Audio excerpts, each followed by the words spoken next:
Wednesday. Glad that's over with. What does that mean? Just means it's been a pretty long grind. It's been a lot of practices, a lot of meetings, a lot of preparation. But anyway, y'all can ask me what you want. So Ramit back out there, I guess he's good to go for. He looked good. I think he'll be fine. Yeah. Talk about Ramik.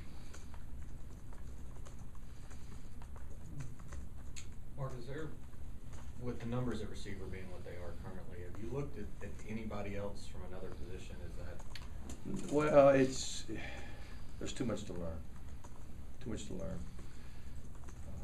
If you did, you'd be very, very limited, you know. But no, we've not taken anybody from another position to try to play receiver. Franklin was, he mentioned Rump today on the teleconference. It's a big junior college recruit and everything. How much of an impact, if that's the right word, should people be expecting him to make? Well, you know, he hadn't played all year. Obviously, he hasn't practiced in a long time, or you know, at least before this week, and he's still getting comfortable with the system. So to think that he'll make a huge impact, it'd be hard to predict that. But you know, hopefully he'll get in the game, and when he gets opportunities, he'll make plays.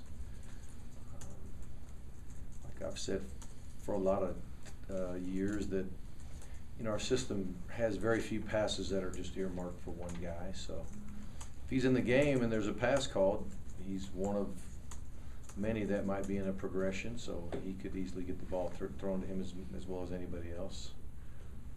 We'll just have to wait and see. How problematic is it'll be 11 o'clock local time, I guess, if they're for that game. I assume that means a 6:30 a.m. Yeah, wake it'll up be call very for those early. guys. What's different about playing that early in the day? And I think I've heard you say you prefer to play later. Well, the pregame meal will be, it's around 7. It's usually 4 hours before kickoff. So you're right. The wake-up call will be 6:30, and it'll be more like 7:30 on our clock, on our biological clocks. But you just got to wake up.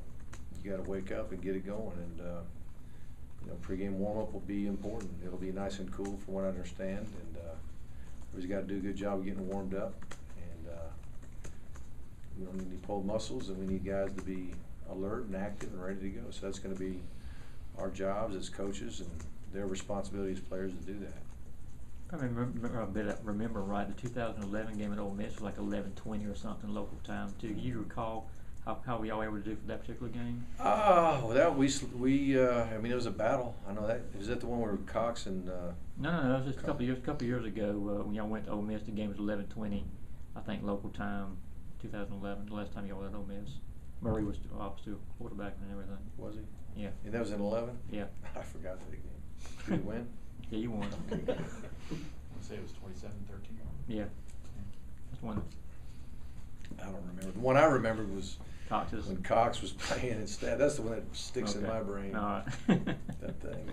That was 06, I think, wasn't it? Yeah. I guess that's a while back, but that Woo. game was a war. That game was a war. You expect a war again this You Saturday? know, darn right I do. I mean, there's nothing that I have seen that would make me think it's going to be anything different. Nothing. Mark, there's been a lot of talk about your offensive injuries. Trey Matthews' absence, I know he wasn't out there when we were out there. Right. Has that kind of been appreciated what in terms of what he's? Well, you know, he was a starter, but he was young, and you know, we got other people coming in and playing pretty good in that spot. But obviously, we'd like to have him back and have him playing, and not only defense but some special teams as well. But again, you know, he had the hamstring, played a while, pulled it again. Just got to be careful. It's so hard to know, especially if it's the first time you ever had a hamstring injury, to really know when you're ready to go back. And he really, if you remember back in camp, he had a hamstring. We were trying to get him in there to go kind of half speed and just at least be back there and see everything from that position standpoint. And he pulled it again there, tweaked it there. And then obviously he played a while and pulled it again, so we just got to be careful. I mean, I think we're better when all our guys are healthy, so we certainly would like to have him back. Coach, I know you said yesterday Shaquille Fluker is going to be redshirted. You ready to say anything about Kennard Johnson as well as far as that? You know what? More than likely he will be. More than likely he will be. It's you know, not to. That's got to be a disappointment. You brought in JUCO players in order to, you wouldn't bring in JUCO players if you didn't think there was immediate need. There's been a lot of those guys that haven't been able to help you for one reason or another. Part of our philosophy this particular year in recruiting, being that it was such a large class, we wanted to get a few junior college guys just to create some separation between the classes. You know, if we signed everybody as a freshman, 33 guys as freshmen, that's a lot of guys in that one class. So by bringing in some junior college players to, you know, create some depth and separation from the rest of the class, that was part of the strategy. This past year, that was a little bit different than other years, so it's not necessarily a disappointment or a shock. Mays and Johnson. Johnson's definitely a JUCO kid. Mays, JUCO kid, but sophomore eligible. Those are two. Right. I guess those are the JUCOs that have actually. Yeah, and then Rump was ready to, and still, hopefully, is ready to right now. Jonathan's a junior college guy as well. The point's moved now, but without all the injuries, might Rump have y'all just tried to save his red shirt this year? No, I think we were wanting to play Rump. You know, Rump had a good camp, finished good in spring. You know, our goal was to play him this year when we saw him perform in camp. It just was unfortunate he pulled a muscle, but now hopefully he can make up for it. I remember, you know, Chris Conley's true freshman year. It was somewhere around this time that he started playing and had a heck of a freshman year. Made a big impact for us. It's not too late. Anybody else? Was Burley able to do much of anything today? He was out there moving around and changing direction a little bit, catching a couple balls here and there, but you know, not at a tempo that would make you feel like he'll have a chance. I mean, if we played tomorrow, he wouldn't be playing tomorrow. I know that, and his chances of the probability of him even practicing tomorrow, I don't even know on that. So, I mean, we're preparing to play without him. What do you think is the key to this game?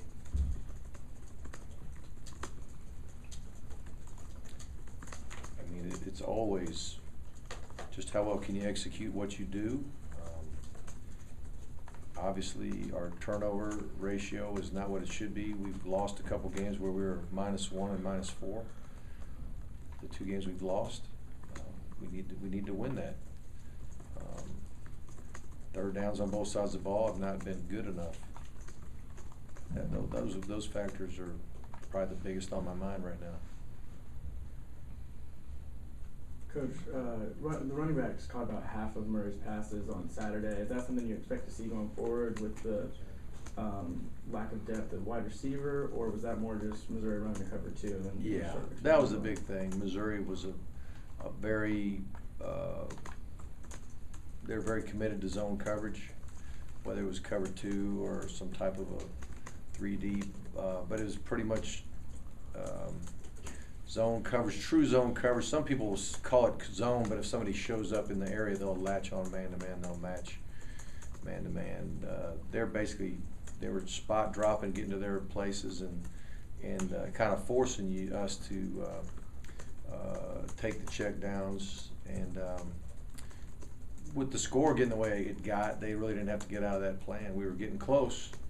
We got close to maybe making them think a little different, but we never did take the lead. We almost tied it, but they never really had to change that strategy, so they stayed true to it, and that's the reason why a lot of the balls were caught underneath. That game 2 years ago at Vanderbilt, the attention for the post-game incident, you know, that gets all the attention, but Drew making that tackle and I mean, have you ever thought about the impact of that on the season? Because then you guys went and beat Florida and Oh, I know. went on to championship. Yeah, I thought about it a bunch, and it's just well, I think in 2007. I think 2007 we kicked a field goal with just seconds to go, and we ended up number 2 in the country that year. You know, so we were a pretty good team that year. We weren't a bad team 2 years ago. Yeah, I mean the margin of victory and the difference between winning and losing is very, very slim, and so we really got to be ready to play. Clearly Vanderbilt gets up for you guys, or they have, what do you think that is? I know they recruited Atlanta real heavy.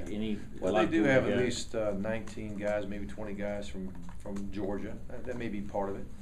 A lot of the guys get excited about that, but you know, I think Vanderbilt gets fired up to play everybody. I think they do a good job of preparing on a weekly basis, and when I watch them on TV or watch their film, I think they're fired up to play everybody, quite frankly. What are you guys doing at right tackle this week in terms of starting? Right this minute, Theus is lining up as number 1. Is that based on solely from Colton's performance this past Saturday? That's something Well, they kinda both. building You know, up it's to. both. You know, you grade them both. He just played well. He practiced well last week and played well last week. He deserves a chance to start.